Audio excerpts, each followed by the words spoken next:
Hey guys. Actually, today I don't even really know why I'm here right now, but I kept getting messages from Jesse telling me to come and talk to you guys. So I was supposed to come last year, so I'm actually in New York right now doing a music performance tonight. So I decided to take some time and speak with you guys. I don't have a PowerPoint presentation. I think a few things I wanted to speak to you guys about is the importance of, the experience of what I've had in working in the Chinese market. I can see that most of us here are Asian. Hopefully, most of us are Chinese, I think. That's what Jesse told me. So, I think one common mistake that a lot of people do is saying, it's good for China. It's good for China. So people watch a movie that's Chinese and they say, oh, that was a good movie for a Chinese movie. And for me, that doesn't cut it. That doesn't make sense to me. Do you understand? A movie is a movie. It shouldn't be, oh, because it's a Chinese movie, there's lower standards. So what I think is most important, especially for all of us, we're lucky enough to have a Western education or a Western upbringing, is to understand that the level of quality of work does not differ in different countries.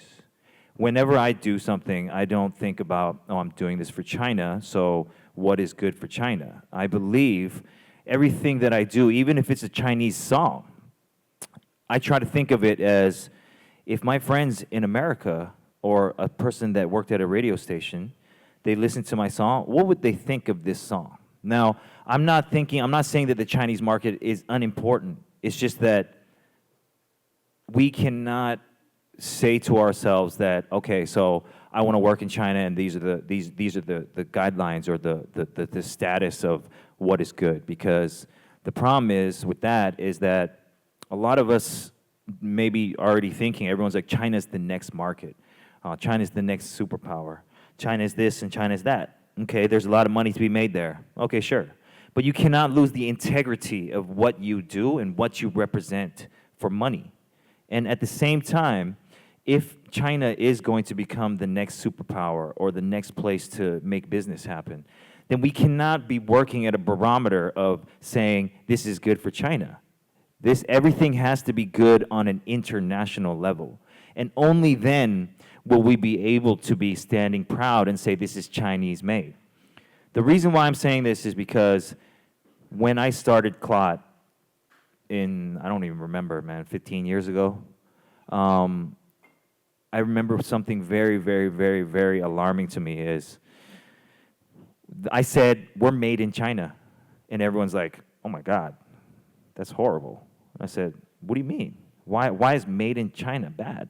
They're like, oh, all these products are getting recalled in America and there's baby products have lead in them or blah, blah, blah, blah, blah. So everything that I've been doing, I've been trying to be made in China, creatively designed in China. Everything is from a Chinese perspective. People ask me, hey, what are you? I'm actually born in Canada, but I tell people I'm Chinese because you can't deny the fact that I'm Chinese. Look at me. I mean, so I say I'm born in Canada, but I'm Chinese. So when people think I say made in China or this we're based in China and it gives them a bad stigmatism, I have to be very aware of everything that I do and everything that I say so that if someone from an international level is looking at the product that we're making or looking at the creative designs or the ideas that we're coming out of, we can be proud to say that, yeah, this is made in China. The first time I ever went to Nike, I told them, hey, we need a shoe. We need to make a shoe. And they're like, oh, well, you're a Hong Kong-based company. We've never done products from Hong Kong. And I said, half your shoes are made in China. Like, what are you talking about? Like, how can you not give us a voice in the international market when you rely on our people to make half of your product? It took me 3 years to keep showing them what we do, showing them that we're not at a lower level than other creatives. So now, 10 years later, we're still making Nike shoes. We've made 6 pairs of Nike shoes, and our company is now signed to a Nike deal. And that took perseverance, and that took really, really, really, really hard work. And quite honestly, every time we make something, although 70% of the people that buy it are Chinese, we don't think of it that way. We think of making a good product. Now, good product, it doesn't matter where you go. It doesn't matter if you're in Brazil. It doesn't matter if you're in Russia. It doesn't matter if you're in Ethiopia. A good product will sell itself. It doesn't have to say made where, made where, made where. So I think the importance of all of you guys is to understand that everything that we do, we should be doing it for an international level. I know that a lot of you might return back to China and work, and you might start falling under that same stigmatism, but that is wrong. I'm telling you right now, it's wrong, because, I hate it when people say, oh, yo, look, these rappers the hip-hop is really big in China right now. And they're like, oh, this Chinese rap album is good for China. And it's like, what do you actually mean by that? They're like, oh, well, the beat sounds like it's 6 years old, but, if you actually listen to hip-hop, and I go, then that's wrong, and that's not good. And I'm not trying to disrespect these people, but I'm trying to say that we live in a very small world now, Like, we can take a plane. I'm taking a plane tonight. I'm going to Shanghai, and I'll be there in 10 hours, and I'm doing another job, but it doesn't make my sense of quality level change at all. We have to keep knowing what's good and keep bringing what's good, so that in China, in 10, 15, 20, 50 years, whenever, it really is our time to step up to the plate. We already are trained in offering quality level products or quality level thinking, not judged on the level of what's good in China. Now, I totally understand that, doing business in China is a total different monster than doing different business in, say, America. But I think one of the most important things is, in China, it's very hard to speak your mind. It's very hard to truly and essentially be yourself. But us being exposed to the internet, exposed to the world, when we go back, we have to really, really, really, really stay true to your real roots and stay true to whatever your real inspiration and idea is. Because we are all global, and we're all the same people, even though our skin may be a different color. It doesn't make any difference. So doing something for China should be doing something for the world, and you should not lower your standards for that. So I feel like that's, one of the most important things that I wanted to tell you guys today. Now, they wanted me to talk to you about some design elements and stuff, and I think you can read about all that on the internet, but I think the most important thing is how to mesh what you know and try to kind of bring it into a larger conversation, so that everyone does not have to change what they want to do. I've never changed what I wanted to do. It's been hard, really hard. But now people are finally telling me that they think that I'm talented, and they think that I'm, a hard worker. I mean, I haven't changed my work ethic in 10, 15 years. And I think that that's something that we all should take back is, people might not understand what you're talking about or what you're thinking. But if you have a good idea, sooner or later, they're going to jump on and they're going to start giving you praise. And I feel like us as the next voice and generation for China, you guys are being educated in New York, one of the greatest cities in the world. When you go back, you should not forget what you've seen here and not be like, oh, I'm back in China, and this is how I should act. No, you're a part of this world, and you should act the way that you want to act and represent the things that you want to represent. And, I think that, like, another good example of that is hip-hop music. I've been doing hip-hop music for 10, 15 years, and now all of a sudden it's super popular in China. So that's an example of my perseverance and my belief in my work. And, I think one of the most important things I've ever learned is, if you find a job that you love, you really don't have to work anymore, because, every day I wake up and I'm doing work. Yeah, I'm doing work. I'm consulting for this brand, I'm recording this song, I'm designing this shoe, but it's not really work to me. It's because it's something that I love, it's something that I'm passionate for, it's something that I want to tell the world. So I think what's most important also that I wanted to tell you is, you know, it might be that tech is really in right now, or I don't know, basketball or something, right? And you're like, oh, I'm gonna go to that market and try to make some money. 9 out of 10 times you will lose because you're only trying to do it for finance. Finance is secondary. Passion is first. Because, like I said, if you have passion for something, no matter how hard it is, it's all worth it. But if you're just trying to look for a dollar bill, there's a lot of places you can find easy money. But if you're trying to do something for 10 to 15 years, or for your lifetime, if you go into an industry that is only because there's money or my mother told me to go do it, I feel sorry for you because you're going to have a horrible life. And every day you wake up, you're going to have to look at yourself in the mirror and you're going to be sad. So I think another thing that I wanted to tell you guys is to believe in yourself and to believe in your dreams and really, you know, find your own groove and stick to it, believe in it. And no matter if you're doing it in America, if you're doing it in China, if you're doing it in Japan, just do it at the same quality level. Do not, because other people are working at a lower standard or a lower level thinking, go down to that level so that you can, I don't know, I don't really know how to explain it. It's something that I've never done. I've never bent over for anybody. And I think, you know, the willpower of yourself will be the testament of Chinese people for the next 50 to 100 years. And I think that we are the most important people right now in the world because we have a great chance and we have one of the largest nations. We're becoming more and more important on the international level. And what is most important is the next generation.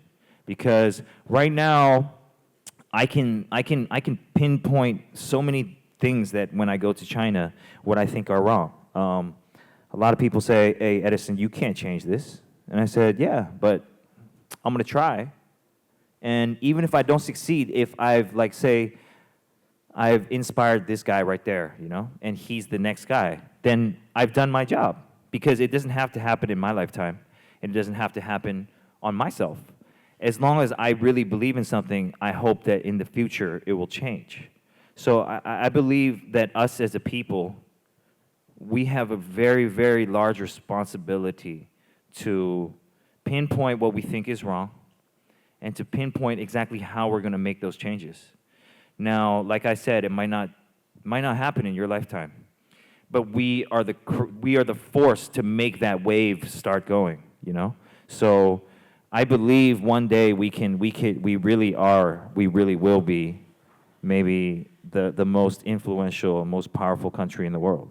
But it's up to you guys, really. I mean, I'm 37. I'm old. So you guys are the young ones. So hopefully you guys can really follow your dreams, understand what the level of quality is, and keep at it, you know, because no one else will have the opportunity like us, because when we finish school, we go back and it's a whole different playing level, and we need to influence the people over there to start understanding the values, the rights that we believe in. And I think that, you know, that's the most important thing that I can tell you, you know, like I can tell you about a story I had filming a movie or recording a song, but I don't really think that matters, you know. I think what matters is to be able to inspire the next generation to do better, to make a difference. And that's why today I decided to come here and speak to you guys, because you guys are way too important, and you guys might not understand that, you know, especially if you guys are planning to go back into China and work. You guys are the voice of reason. People don't understand what we're talking about a lot of the time there. And it'll take patience, and it'll take kind of, you know, due diligence for you to really make them understand, but it's worth it, number one. And over time, I really believe that they will change and they will listen. So, you know, there's good things and bad things everywhere. There's good things and bad things in America. There's good things and bad things in China. Take the good and try to make it better, and try to make people better. And I think that that's the most important thing. So I also think that, you know, another thing I wanted to talk about is a lot of people always, an example I wanted to show you is, I don't have a PowerPoint, I'm sorry, but there's a thing happening in Los Angeles called Complex Con. And Complex Con is supposedly a street, convention. They say all the best brands and all the best musicians and all the best people are gathering in Los Angeles in November.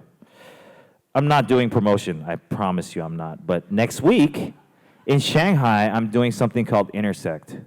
Now, everything that I do it like I'm doing it for IMAX. I know that sounds funny, because when I was a kid, everyone says, we got to do something, you got to do it like you're doing it for TV. But I guarantee you that if you look at the lineup and you look at what we do in Shanghai, we are beating Los Angeles, and we're beating everyone else in the world that's trying to do it.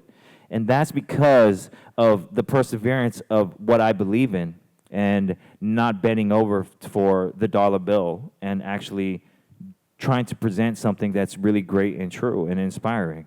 So I believe that we are already on that page and we're already making it there. But like I said, in a few years, I'm already going to be retired and hopefully living on an island, suntanning. And hopefully you guys can be the next ones to really push the envelope, And I think we cannot be like, oh, it's fine. It's, I went to this place in China and it tastes just as good, almost as good, or this is just as good. It's not okay. It really isn't okay, because we need to represent ourselves better, and we need to make our people better, and we need to let people look at us better. Because like I said, when I first started Clot, everyone said, oh, you're a Chinese company. That must mean cheap and low-level quality. So we've been spending 15 years trying to up the bar on how people think, and now people are all of a sudden saying, oh, Chinese rappers, Chinese brands, Chinese this, Chinese that, Chinese tech companies, all over. And it's really our moment to either lose it or take it. And I hope we can take it, because, like I said, I'm Chinese. I'm born in Canada, but I fully believe I'm Chinese. I might not speak the best Mandarin, but I definitely know my culture and my roots, and I hopefully you guys remember where you came from and what you represent and what you can do to make our nation or our people better. So that's really all I have to say today. I'm just trying to be inspiring for you. So I actually like to speak to you guys more, so that's why I would prefer if we can have questions, and if anyone wants to ask me anything, I would like to speak. Mr. Chen. Yeah. We're going to enter the Q&A session, if you Sure. don't mind. Okay. Good. Thank you for an amazing speech. So just to start this, I want to throw the first question out there. Yeah. Something you just mentioned over and over again really caught my attention. You said, we as Chinese people and entrepreneurs should always have integrity and also fight the stigmatism, the negative ones about made in China. So I'm wondering, what is the standard for your brand, Claude, and what do you represent as a hip-hop artist as well as an entrepreneur or a designer? Well, I mean, if we're passionate about something, you already have something that you enjoy from that. It can be music, it can be clothing, it can be a car, it can be a tech company, like I said. And I'm not saying that you should copy and emulate that, because that's also a stigmatism of what Chinese is to copy and reproduce at a cheaper level. So what I do is I try to set the bar at something that I personally like. So there's, say, a brand from Japan. Yeah. So I study and I look at their clothing and I try to see, okay, what is the difference between what I've made and what they've made? How do I elevate my game, and how do I find the best way to make this happen? So I just think that having a good understanding of what you're really trying to do and really kind of researching the market to see where you can do better and where you can fit in is really the key. Yeah. Thank you. Now the floor is open. Are there any more questions from the audience? Do you want to pick one? You pick it. Oh. Yeah. Okay, here we go again. This one, please. She's so enthusiastic. Hello. I just, because I study jewelry design, which is like my passion since I was a kindergarten kid. And then so, and there's many things to keep me really passionate, and one is being like original. I always want to like bring something new to the world. It might sound naive, but that's really what makes me passionate about being a designer. But like right now, it's really weird. Like there are a lot of professors that keep telling me nothing is original. They say like everything you have been done, like others have done it before. So like I saw like being creative, like copyright, everything is really important here. But right now, like those things are like start to make me wonder. So what do you believe that, or like what do you think? Well, I mean, being original doesn't mean that you have to make something fully new. I think your professors are almost right that, you know, everything has been reiterated 5,000 times. You know, to make the best version of it is, I think, what the goal is here. You know, it's really hard to really innovate and create something new that's never been seen in this world unless I think it's on a technological level right now. You know, but number one is never copy. You can be inspired and you can love an artist, but just doing the exact same thing, but like there's a perfect example. I don't know, so I see someone wearing some Supreme stuff here, right here, and he might understand me, is there's a company in Japan called Baby Milo, and they use an ape to be their logo. I've seen numerous Chinese companies use a cat or use a dog, and it's the exact same design. And they're like, this is new, this is amazing. No, it's not. You have to get inspired from someone to create something new. Now, if it has elements of something that's already been happening before or something that's already made, that's not a copy. You have to reinvent the whole wheel. Do you understand? So obviously, you know, I draw inspiration from so many people, and being honest with you, like, everything that I've created has come from someone else's thoughts, or a conversation I've had, or an art piece I've seen, or a T-shirt that I like. And I'm not copying them. I'm just letting them give me the inspirational vibes to start my own journey of creation. So I can't say your professor's wrong, but I do believe that, you know, finding originality right now isn't about making something that no one's ever seen. It's actually bettering products or bettering thoughts and having your own identity behind it. And I think that that's the most important part of it. I saw a kid who was raising his hand since the beginning of last question, so I have to choose him. Sure. That one. The volunteer is giving you the mic right now.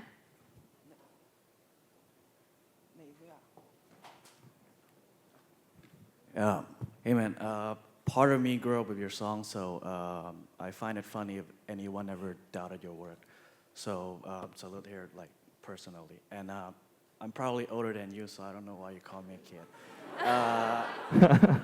Anyway, Age is nothing but a number, man. yeah, no, like, it's not a matter. But anyway, Claude has inspired us to start our own clothing brand back a year ago. So I brought something here that I want to give you and see what you think about us. But back to the question is, if we talk about platform here, East meet West, something like that, both Hypebeast and 88 Rising, they originated from the East, but they don't limit themselves geographically through their origins. What similarities do you see between the two platforms? Obviously are different. And how does Claude fit in all these? Thank you. Yeah. So Hypebeast and 88 Rising are two good examples of you know, an Asian background kind of going into the international platform. I have to give it up for 88 Rising because I feel like they're really staying true to their identity and really like pushing their message. Now for Hypebeast, I feel like they've lost their identity and they're more of it's like a feed. It's almost like a feed now, and that's the thing that I was talking about, and I'm glad that you brought this up. Is when you succeed, you still have to have the same passion as the first day that you started, because if you don't, then you're not successful. Because a successful person will admit to their assistant, "I can learn new things." Every day I can learn new things. Every day I'm trying to learn new things.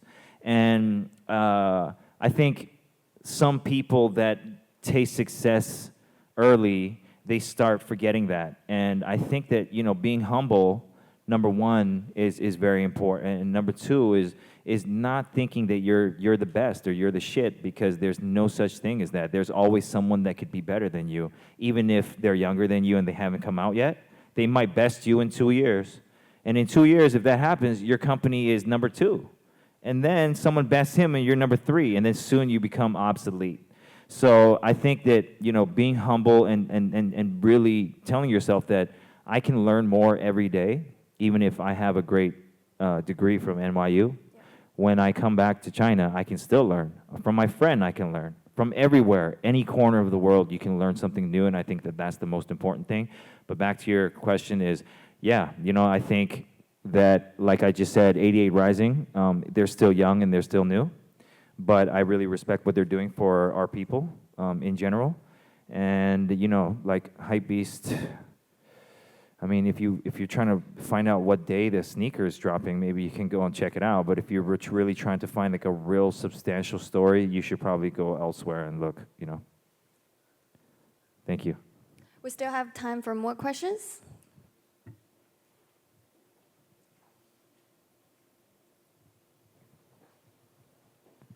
Hello, Edison. I was a big fan of the documentary you did with Vice, and I was very surprised to see that in one of the episodes, there's a close-up view on the master, Sun Tzu Bing Fa. There was a close-up view on that, and I was wondering, like, do you really read this classic, the Chinese classic literature? And I know that in this recent collection you did with Converse, and you have these really cool Confucius design on that.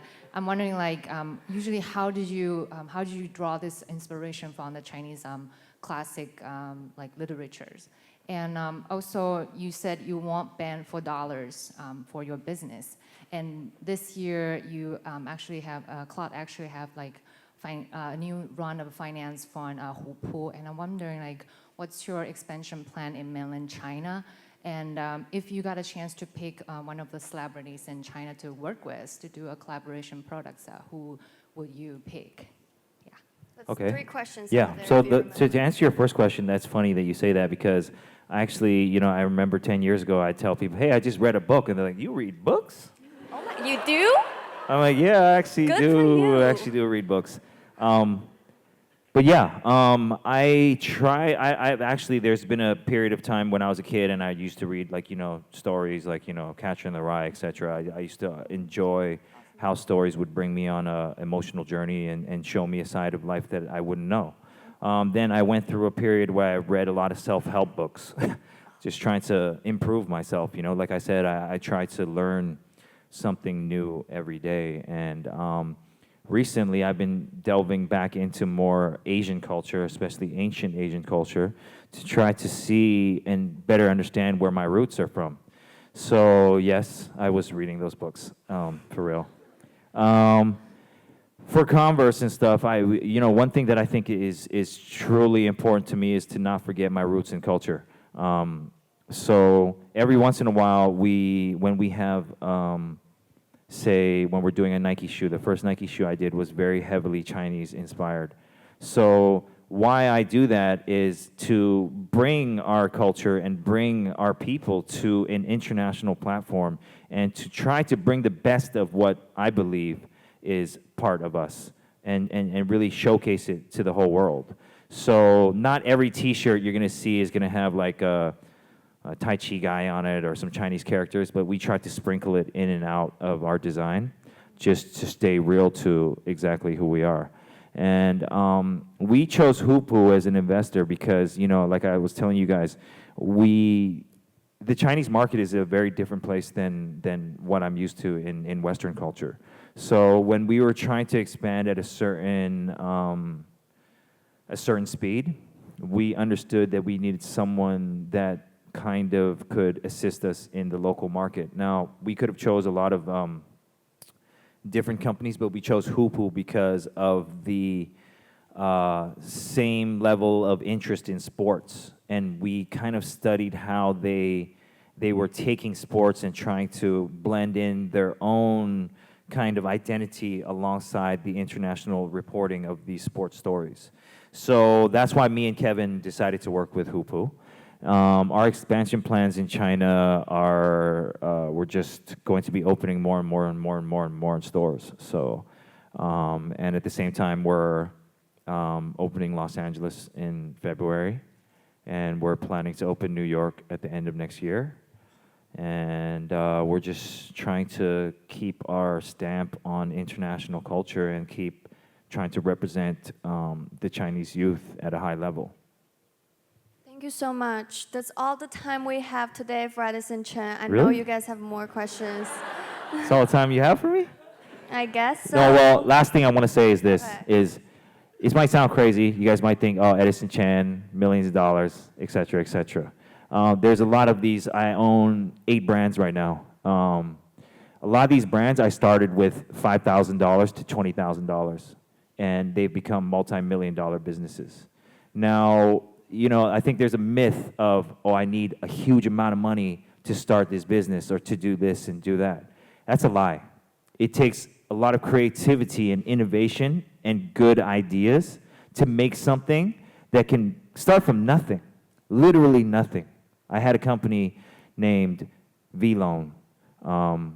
We started with $125,000 in the bank, and we're at millions and millions and millions of dollars now. And my partners even said, you need to put in more money. You need to put in more money. And I told them, if I put in more money, our company's going to be evaluated much less later. Let's start with very little, and let's dream big and shoot big.